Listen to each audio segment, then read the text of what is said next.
Merci d'être là aujourd'hui pour notre conférence NeuroCamp.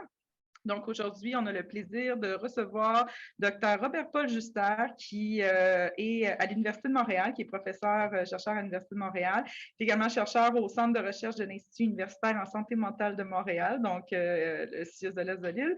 Et Rob a fait son baccalauréat en psychologie à Concordia, mentoré entre autres par Jennifer McGrath et Jim Foss, et ensuite est allé faire sa maîtrise et doctorat à l'Université McGill sous la supervision de Dr. Sonia Lupien, où est-ce qu'il a travaillé sur plusieurs choses, mais entre autres l'impact du stress chronique et sur la santé mentale principalement, mais également s'intéresse aux impacts du sexe et du genre et des hormones sexuelles sur la charge allostatique dont il va sûrement vous parler aujourd'hui. Donc, il y a vraiment une panoplie de sujets d'intérêt et il est allé faire ensuite une formation postdoctorale à Columbia, à New York.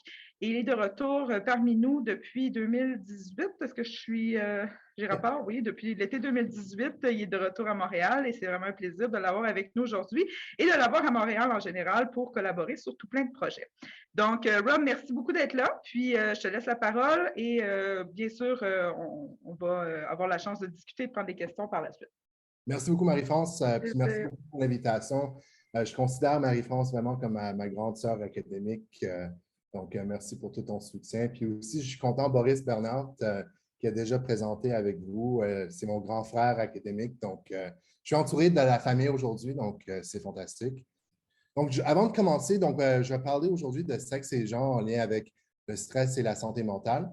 Mais juste avant de commencer, je veux juste vraiment remercier mon équipe. C'est vraiment un honneur et un privilège de travailler avec tellement de monde intelligent. Beaucoup des travaux que je vais présenter aujourd'hui, c'est du travail en progrès, mais aussi beaucoup de travail auparavant qui a vraiment amené notre laboratoire à la direction actuelle. Donc, on sait que les hommes et les femmes sont différents. Semblerait-il même que ces différences ont des régions cérébrales assez importantes.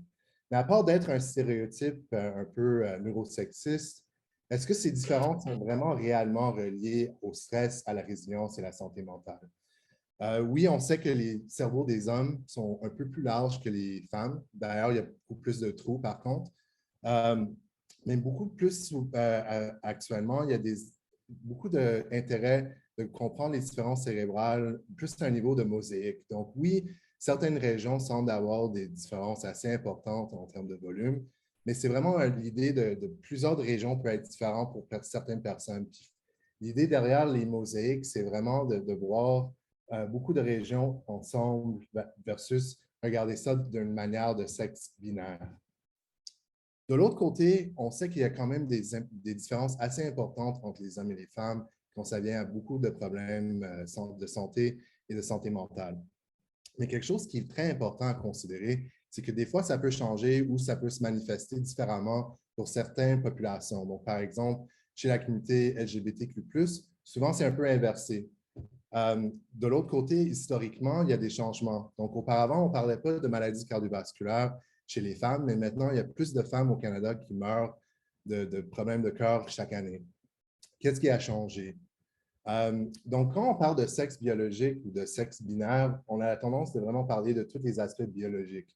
Donc, tout qui est génétique, tout qui est hormonal, tout qui est génital. Par contre, ça, c'est limité parce que la tendance revient toujours un peu à regarder le sexe comme binaire.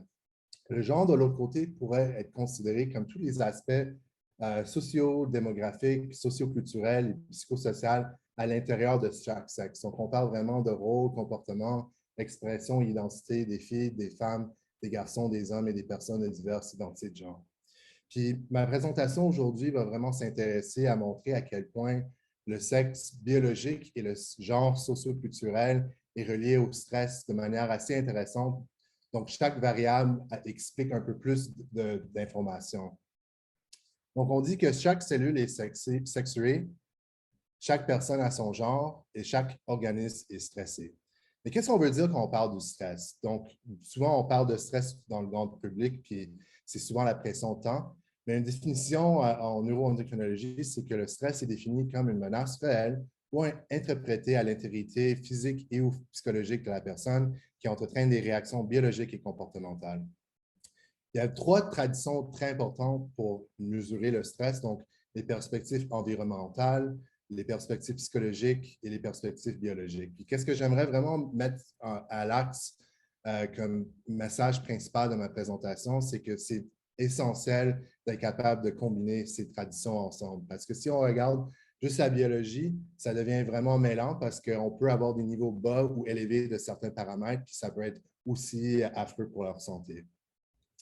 Quand on parle de stress biologique, il y a vraiment 2 axes importants. Donc, je vais le dire en anglais. En bleu, c'est le Sympathetic Adrenal Medullary Axis. Donc, c'est l'adrénaline, noradrénaline, puis la dopamine qui est activée dans l'espace de plusieurs secondes. Puis en vert, c'est l'axe Hypothalamic Pituitary Adrenal Axis qui fait la production de glucocorticoïdes comme le cortisol. Puis le cortisol circule un peu partout dans notre sang, puis ça transforme le gras en sucre pour nous donner l'énergie nécessaire pour combattre ou fuir dans le contexte d'un stresseur. Une façon qu'on peut mesurer le cortisol, c'est de regarder au quotidien, donc de prendre plusieurs mesures dans l'espace de la journée. Il y a une augmentation de cortisol quand on se réveille, puis les niveaux plus bas juste avant d'aller au lit.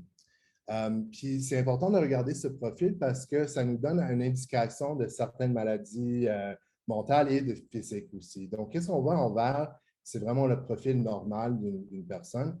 En rouge, c'est qu'est-ce qu'on voit typiquement dans la dépression. Puis en bleu, c'est qu'est-ce qu'on voit généralement dans l'épuisement professionnel et aussi dans le trauma puis d'autres conditions.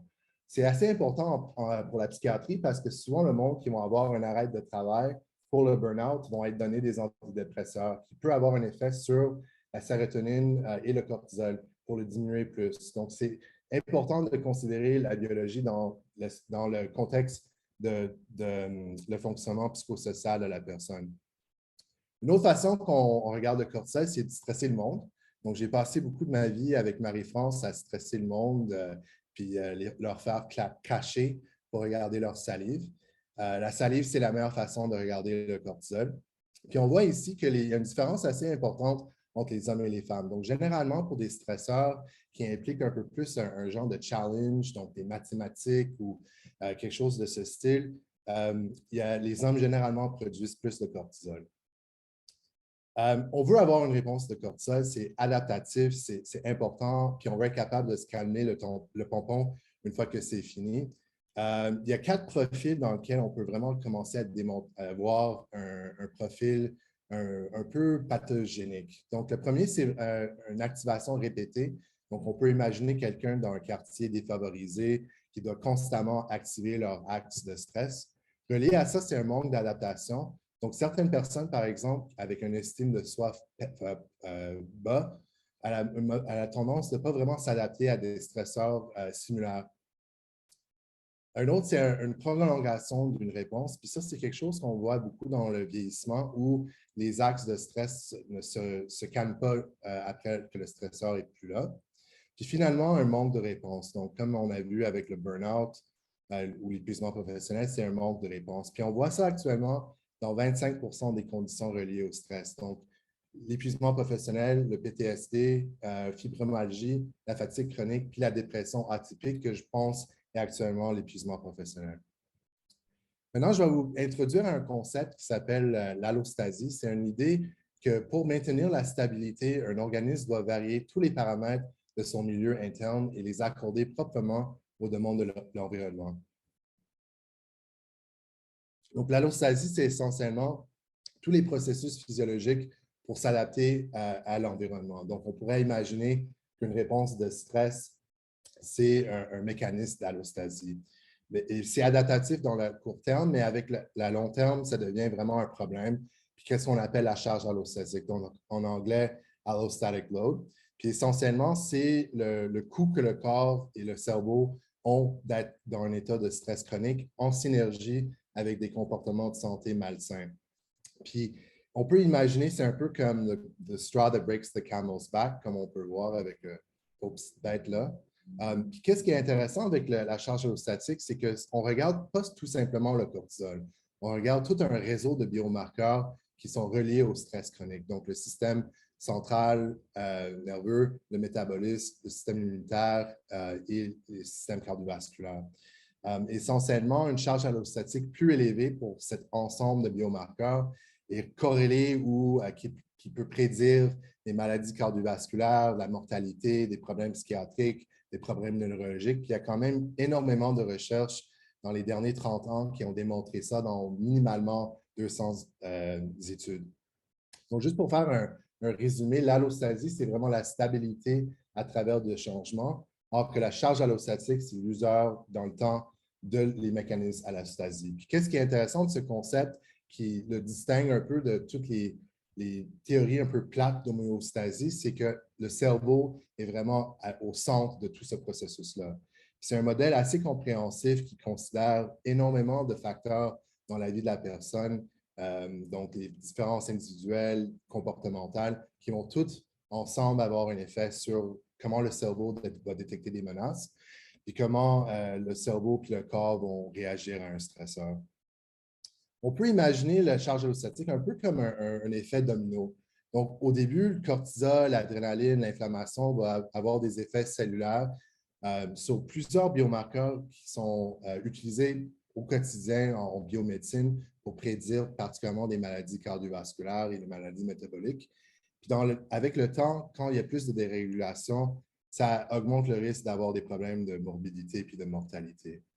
Il y a beaucoup de travaux actuellement par mon collègue Martin Picard à Columbia qui s'intéresse beaucoup à la mitochondrie puis beaucoup de fonctionnement sous-cellulaire qui peut vraiment emmener tous les changements de tout qui est cortisol, tout qui est inflammation, à vraiment tous ces changements qui se passent à l'espace de temps avec les maladies cardiovasculaires et métaboliques.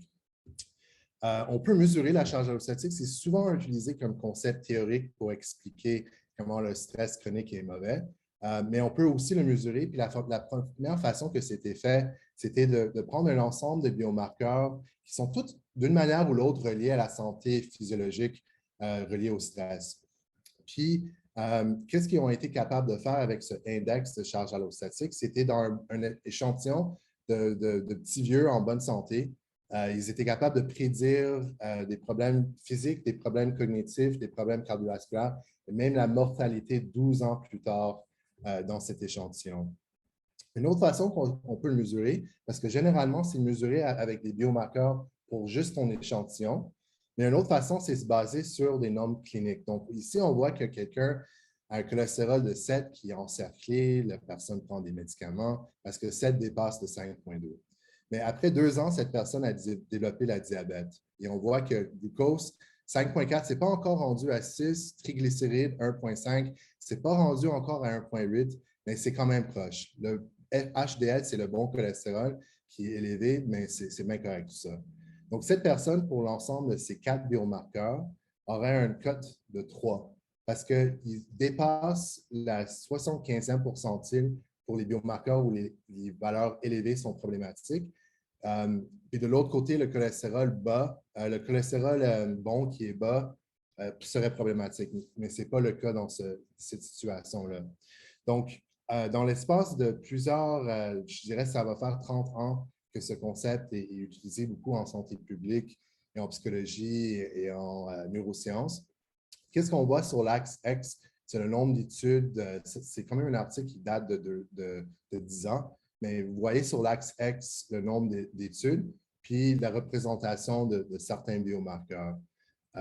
Donc, on voit qu'il y a vraiment un bon ensemble. Puis actuellement, qu'est-ce qu'on voit? C'est beaucoup plus d'intérêt pour comprendre un peu plus les facteurs immunitaires.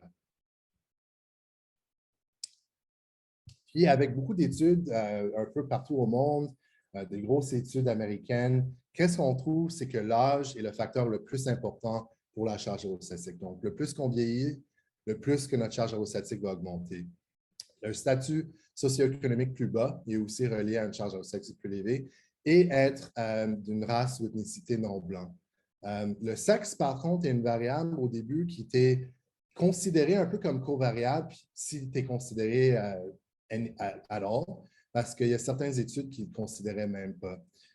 Mais quand j'ai commencé ma maîtrise avec son lupien, je me suis intéressé de regarder la littérature, puis beaucoup des différences sexuelles qui ressortaient de cette littérature me semblaient beaucoup plus reliées au genre socioculturel. Donc, par exemple, la spiritualité. Donc, d'être une femme qui s'en va à l'église plus souvent était relié à une charge allostatique plus bas, un effet qui n'était pas là pour les hommes. Les réseaux sociaux, donc par exemple d'être un homme âgé avec une femme, une charge allostatique plus bas, mais pas un effet qu'on voyait chez les femmes. Donc, il y avait quand même des différences assez importantes en termes de facteurs socioculturels que je voulais explorer pendant mon doctorat puis pendant ma carrière. Donc, juste pour vraiment mettre l'accent sur l'idée que dans toute la recherche que je vais vous montrer aujourd'hui, le but essentiellement, c'est d'aller plus loin que juste le sexe comme binaire. J'essaie le plus possible de même regarder le sexe comme variable continue, mais aussi de considérer l'identité de genre, l'orientation sexuelle et beaucoup d'autres facteurs reliés aux facteurs socioculturels. J'aimerais aussi souligner que n'importe quelle différence qu'on voit à l'intérieur d'un sexe à un niveau psychosocial ou sociodémographique, c'est souvent relié au genre. Puis de plus en plus, les agences comme les ERSC ou le NIMH nous suggèrent fortement de faire des analyses pour les hommes et les femmes séparément pour être capable d'explorer un peu plus tout ce qui est relié au genre. Donc, dans le restant de ma présentation aujourd'hui, je vais vraiment montrer comment le sexe assigné à la naissance, les hormones sexuelles, les rôles de genre occupationnel, l'orientation sexuelle et l'identité de genre sont toutes une manière différente reliées au cortisol, la charge allostatique et la santé mentale. Donc, pour le sexe, j'ai mentionné que les hommes généralement réagissent plus fort en termes de cortisol que les femmes pour des stresseurs qui sont achievement-based, donc par exemple les mathématiques. Mais pour des stresseurs où c'est le rejet social, c'est les femmes qui réagissent plus fort que les hommes en termes de cortisol. Donc, la nature du stresseur va avoir un effet sur la production de cortisol. Voici une étude vraiment intéressante, puis j'ai une étudiante, Silka Yackman-Park, qui, avec Sophie Bergeron comme directrice, on s'intéresse de faire cette étude chez la communauté LGBTQ+, mais je vais vous montrer une étude classique. Donc, qu'est-ce qu'on voit ici? C'est la production de cortisol vis-à-vis un stresseur pour les hommes qui ont plus de cortisol que les femmes. Maintenant, voici le résultat pour un homme qui est avec un étranger du même sexe. Donc, il réagit fortement, alors que la femme a une petite diminution. Mais voici le résultat avec des couples. Donc, on voit que les hommes bénéficient beaucoup plus d'avoir leur conjointe avec eux, mais ce n'est pas la même chose pour les femmes. On voit que les femmes sont beaucoup plus stressées d'avoir leur conjoint avec eux. Donc, ça, c'est un résultat assez intéressant. Puis, il y a quand même beaucoup de recherches qui s'intéressent à la nature du soutien social comme variable qui est très genrée. Donc, c'est intéressant que c'est relié à la physiologie de stress. Maintenant, pour la charge allostatique, mon étudiant Philippe Cave, qui est mon étudiant le plus senior, a fait une analyse systématique avec notre équipe, puis il a ressorti des études sur la charge allostatique pour vraiment voir comment le sexe était relié à la charge allostatique. Puis qu'est-ce qu'il a trouvé? C'était qu'en général, pour les études qui rapportaient des différences de sexe, les hommes avaient une charge allostatique plus élevée que les femmes. Mais chez les femmes, il y avait beaucoup plus de nuances avec des facteurs socioculturels et psychosociaux. Donc, maintenant, je vais juste vérifier de bord pour les hormones sexuelles. Donc, comme j'ai mentionné, les hommes réagissent plus fort généralement à des stresseurs. C'est affecté par la contraception. Donc, les femmes qui prennent la contraception à des niveaux plus bas de cortisol. Et aussi le cycle menstruel. Donc, les femmes dans leur phase lutéale réagissent plus semblablement à un homme en termes de cortisol. Pour le cortisol zéro, donc le cortisol au quotidien, il n'y a pas vraiment de grande différence qui a été trouvée dans la littérature. Par contre, des fois, si on regarde les niveaux de cortisol 45 minutes ou 1 heure plus tard après le réveil, c'est là qu'on commence à avoir des différences entre les hommes et les femmes. Une grosse limitation avec cette littérature, c'est que les hormones sexuelles ne sont pas mesurées. Donc, pour mon doctorat, une de mes études méthodologiques, c'était pour simplement mesurer la testostérone, l'estradiol, puis la progestérone pour voir si ça avait un effet. Donc, on a fait une étude avec 200 travailleurs et travailleuses de l'hôpital Louis H. Lafontaine. Donc, tous des travailleurs et travailleuses dans le même hôpital avec des occupations différentes. Ça, c'est un protocole qui va se répéter beaucoup dans ma présentation. C'est un protocole typique de psychoneuroendocrinologie. Donc, Le monde arrive pour une visite dans le PM pour se faire stresser. On prend plusieurs mesures, ils s'en vont chez eux, ils font des mesures, puis ils reviennent pour une prise de sang. Puis notre but, c'était vraiment de voir comment les hormones sexuelles seraient reliées au cortisol. Donc, qu'est-ce qu'on voit ici? C'est le résultat sans considération des hormones sexuelles. Donc, les hommes réagissent plus fort en termes de cortisol, c'est ça qu'on voit tout le temps. Puis, il n'y a pas de différence en termes de cortisol, c'est ça qu'on voit tout le temps. Mais quand on prend en compte les hormones sexuelles, on perd cette différence de réactivité de stress, puis on est capable de démasquer un résultat de diurne où les femmes ont des niveaux de cortisol plus élevés au matin.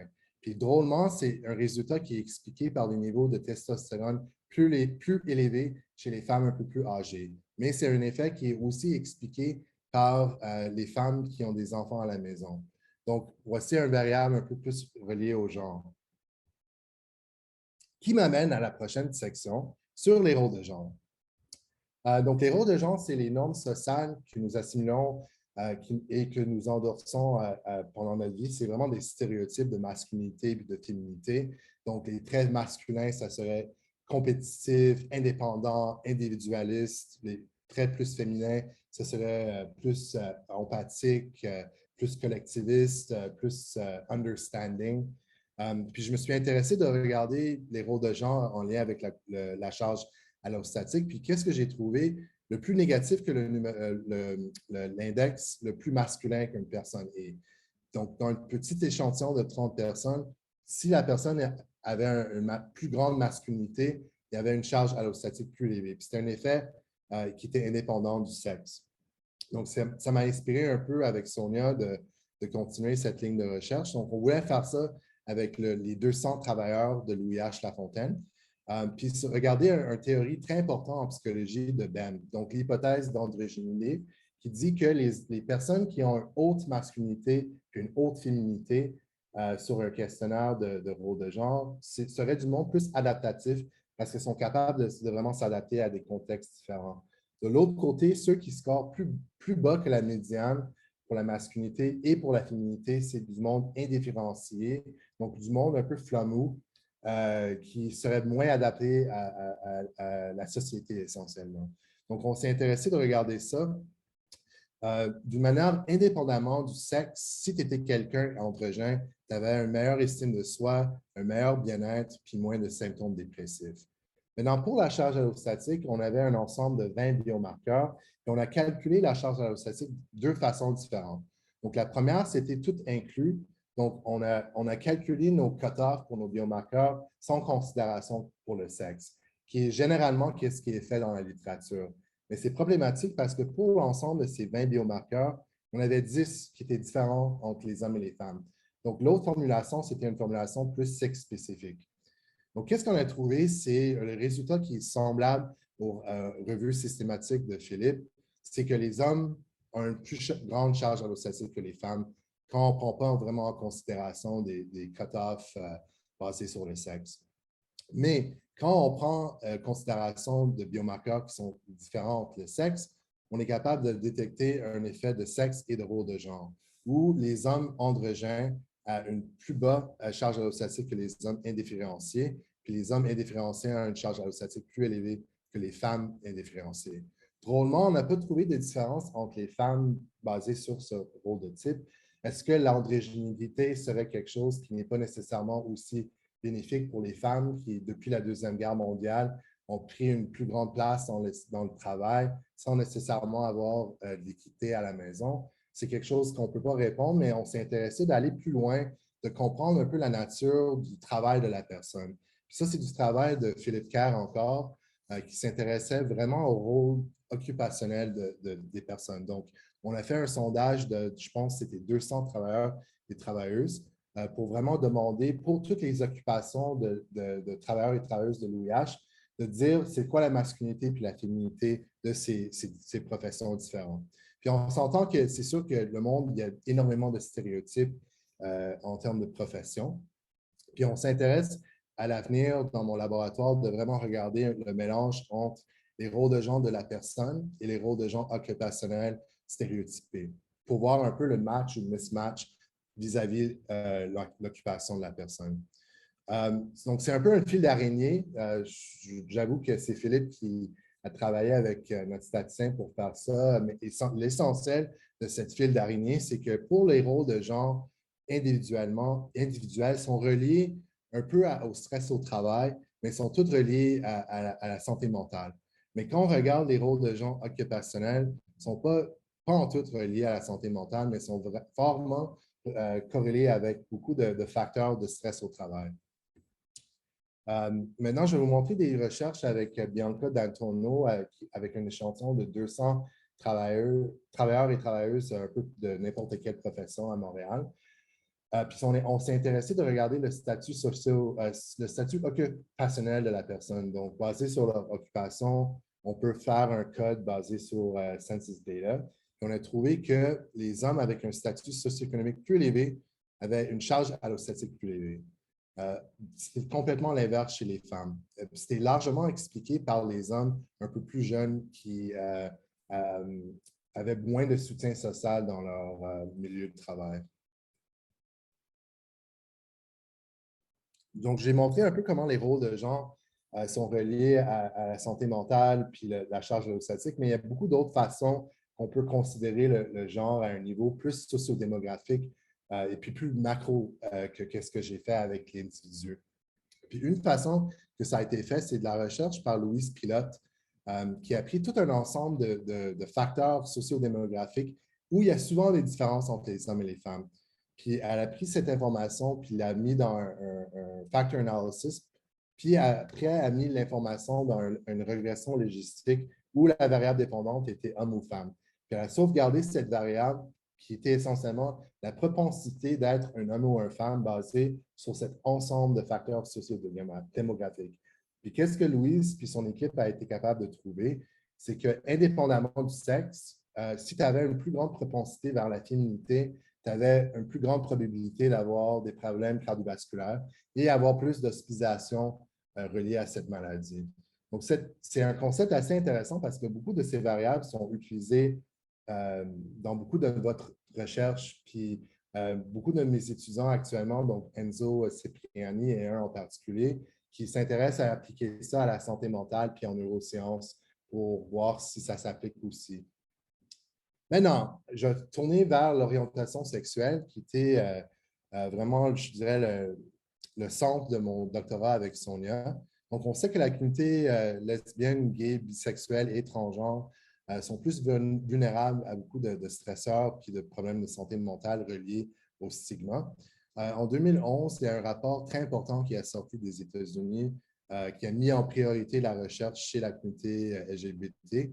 C'était largement informé par des modèles de stress chez les minorités. Donc, ce modèle, essentiellement, si tu es une minorité, tu as des stresseurs minoritaires qui sont un surplus des stresseurs qu'on vit tout au quotidien, qui va avoir un effet sur la santé mentale. Relié à ça, c'est aussi des facteurs d'adaptation puis de soutien social très différents chez ces communautés pour s'adapter à ce stresseur-là. Puis, le monde s'intéressait à regarder un peu les facteurs physiologiques reliés au stress, mais à ce moment-là, il n'y avait pas grand-chose qui a été fait à part de la recherche dans le VIH et le sida. Donc, je me suis intéressé de regarder ça avec Sonia. Ça, c'est juste une carte du Canada vis-à-vis le mariage gay. On voit même que ça a passé. C'est quand même, il y avait beaucoup de divisions autour du Canada, donc ce n'était pas quelque chose anonyme. Pas anonyme, mais unanimous, je veux dire. Donc, pour cette étude, c'était un échantillon de 87 personnes. Donc, la moitié était minorité sexuelle, l'autre moitié était hétérosexuelle. Voici le protocole qu'on a utilisé qui est très semblable à ce que j'ai montré avant. Donc, le monde arrive, ils font une prise de sang, ils font des questionnaires, on explique les échantillonnages à la maison, ils font à la maison, puis ils retournent pour une deuxième visite pour se faire stresser. Puis le stresseur, c'est le Triage Social Stress Test qu'on fait mi-chemin, puis on prend plein de mesures avant puis après. Donc, pour les hormones sexuelles, on a trouvé que les femmes minorités sexuelles avaient des niveaux de testostérone plus élevés que les femmes hétérosexuelles, aucune différence chez les hommes. Aucune différence pour l'estradiol.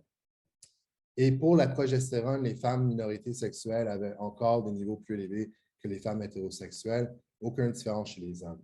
Maintenant, c'était un résultat assez intéressant parce qu'il y a beaucoup de recherches dans les années 80 qui essayaient d'utiliser un peu les hormones sexuelles pour expliquer pourquoi le monde serait une minorité sexuelle. Mais une des plus grandes limitations de cette recherche, c'est qu'ils ne prenaient jamais en compte les facteurs psychosociaux de la personne, donc leur stress, leur stigma. Puis qu'est-ce qu'on a trouvé, c'est que qu'est-ce qui expliquait les niveaux de testostérone et progestérone plus élevés chez les femmes minorités sexuelles, c'était plus de stress au quotidien. Et ces niveaux d'hormones sexuelles plus élevés étaient reliés à des niveaux de cortisol plus élevés aussi. Donc, qu'est-ce qu'on voit ici? C'est le TSST mi-chemin, puis on voit que les femmes minorités sexuelles avaient une plus grande réponse de cortisol 40 minutes plus tard après le stresseur. Donc, généralement, si on stresse le monde, on va le voir dans la salive environ 20 minutes plus tard que la personne à des niveaux, à une augmentation maximale. Donc, 40 minutes plus tard, c'est un peu plus tard que ce qu'on voit normalement dans les littératures. Puis, on soupçonne que ça pourrait être expliqué par la rumination, rumination, voilà.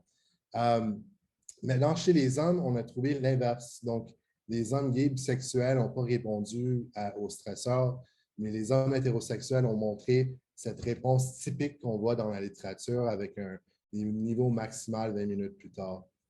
Donc, si on était pour juste regarder ce profil-là, on se dirait, mais est-ce que c'est une inversion de genre reliée à l'orientation sexuelle? Qu'est-ce qui pourrait expliquer les niveaux plus bas? Est-ce que c'est pathogénique ou non? Mais l'histoire continue parce qu'on a plus de mesures.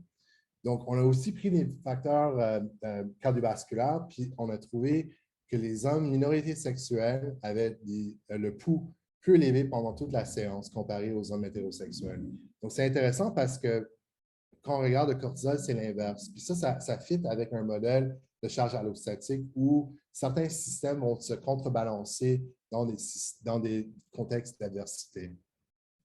Maintenant, pour le cortisol diurne, on n'a pas trouvé de différence entre les groupes.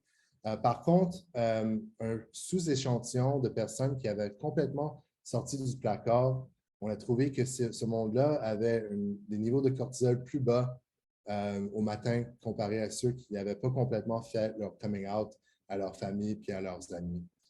Maintenant, pour la santé mentale, on n'a pas trouvé de différence qui était vraiment inconsistant avec des modèles de minorité de stress. Même, on a trouvé que les hommes gays bisexuels avaient moins de dépression que les hommes hétérosexuels, qui n'était pas vraiment un résultat qu'on s'attendait.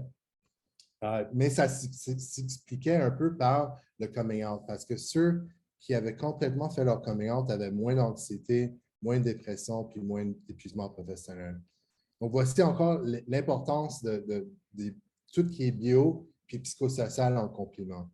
Maintenant, pour la charge allostatique, on avait un ensemble de 20 biomarqueurs, puis on a trouvé que les hommes gays bisexuels avaient une charge allostatique plus bas que les hommes hétérosexuels, qui s'expliquait par un IMC plus bas, des triglycérides plus bas, puis l'inflammation IL6 plus bas. On n'a pas trouvé de différence pour le coming out, mais dans des analyses secondaires, on a trouvé que ceux qui avaient une stratégie d'adaptation, qui avaient moins d'évitement pendant leur processus de coming out, avaient une charge allostatique plus bas. Puis ceux qui s'engageaient avec plus de recherche de soutien social avaient moins de détresse. Non, c'est une limitation de cette recherche. C'est quand même Montréal, c'est une ville assez libérale. Canada aussi, même s'il y a des différences un peu partout dans certaines places. Stephen Colbert a ri un peu de notre étude. Il a dit qu'il faudrait attendre que ça se fait avec des vrais humains, donc pas des Canadiens. Donc, c'était un peu l'inspiration pour mon postdoc d'aller aux États-Unis pour voir est-ce que les résultats se généralisent avec nos amis au Sud. J'ai eu la chance de travailler avec du monde de University of California à Los Angeles, avec les National Health and Nutrition Examination Survey, donc vraiment un large échantillon de 14 000 personnes. Puis, on a trouvé le même résultat que j'ai trouvé à Montréal, que les hommes gays avaient une charge allostatique plus bas que les hommes hétérosexuels. Mais maintenant, parce qu'on avait suffisamment de participants dans nos sous-groupes, on est capable de les splitter, puis on voit que les hommes bisexuels étaient ceux qui avaient une charge allostatique plus élevée. Qu'est-ce qui pourrait expliquer ça? On sait que dans la littérature en psychologie que les bisexuels font face à du stigma, puis sont souvent stigmatisés par la communauté hétérosexuelle et homosexuelle. Puis souvent, ont beaucoup plus de problèmes de santé mentale reliés à ce stigma. On n'a pas trouvé de différence chez les femmes. Puis drôlement, les femmes lesbiennes avaient un IMC plus élevé que d'autres groupes, mais leur profil de lipides puis de cholestérol était plus en santé. Donc, c'est un résultat qu'on veut essayer de comprendre un peu plus avec plus d'axes sur les comportements de santé, donc l'exercice, la diète. C'est tous des facteurs qu'on pense pourraient potentiellement expliquer ces différences de sous-groupes. Mais qu'est-ce qui est vraiment l'essentiel de ça, c'est qu'on ne peut pas juste mettre tout le monde LGBT ensemble. Malheureusement, il n'y a pas de transgenre dans cette analyse. Il faut vraiment être capable de prendre en considération tous les sous-groupes. On sait que les États-Unis, un peu comme Canada aussi, il y a beaucoup de différences entre les États. Puis une analyse que je suis en train de travailler, ça faisait partie de mon postdoc. C'est du travail avec Mark Katzenbuehler à Harvard pour vraiment regarder plus le stigma structurel, donc à un niveau plus macro, de regarder étape par étape pendant chaque année où est-ce qu'une personne se trouve. Puis on peut indexer le stigma structurel en prenant compte plusieurs lois qui protègent les minorités sexuelles. Puis qu'est-ce qu'on a comme hypothèse, c'est que ceux qui ont plus de stigma structurel vont avoir une charge allostatique plus élevée. C'est un résultat que Mark a démontré beaucoup en santé mentale, que maintenant on veut être capable de répliquer avec la santé mentale, avec la charge allostatique. Maintenant, la section finale de ma présentation, c'est sur l'identité de genre, qui est une nouvelle branche de ma recherche, puis c'est basé largement avec une collaboration avec Zachary Dubois à l'Université de Oregon. Zachary a fait des entrevues puis une analyse anthropologique avec des hommes transgenres aux États-Unis. Puis, avec cette information, on a été capable de regarder le cortisol en lien avec des stresseurs. Qu'est-ce qu'on a trouvé? C'est que les hommes transgenres qui rapportaient plus de stress en lien avec leur transition, plus de stress en lien avec leur coming out, puis plus de stress en lien avec les toilettes publiques, avaient des niveaux de cortisol plus élevés au quotidien. C'est un résultat qui a de l'allure, ce n'est pas surprenant, mais c'est important de démontrer à quel point il y a un effet vraiment physiologique de beaucoup de ces facteurs de stigma. On a aussi d'autres biomarqueurs que le cortisol, puis on a un papier actuellement sous considération où on regarde la charge allostatique. Et qu'est-ce qu'on trouve? C'est que dans les États de Oregon, Rhode Island puis Massachusetts, où l'étude a été faite, c'est quand même des États assez libéraux. Mais qu'est-ce qu'on trouve? C'est que si tu es dans un espace plus rural puis moins progressif, tu as une charge allostatique plus élevée. Et aussi, si tu as un statut socio-économique plus bas, tu as aussi une charge allostatique plus élevée. Donc, c'est des résultats importants et très préliminaires parce qu'il n'y a malheureusement pas assez de recherche qui a été faite chez la communauté transgenre et ou non-binaire. Beaucoup des sondages aux États-Unis n'ont même pas d'item pour le mesurer. Donc, c'est la recherche qu'on va continuer ensemble avec mes collaborateurs américains, mais aussi dans mon laboratoire. Puis, on veut être capable de continuer d'étudier vraiment tous les statuts minoritaires en lien avec des stresseurs spécifiques, tout en lien avec la physiologie de la charge allostatique comme complément à la recherche qui se fait en psychologie.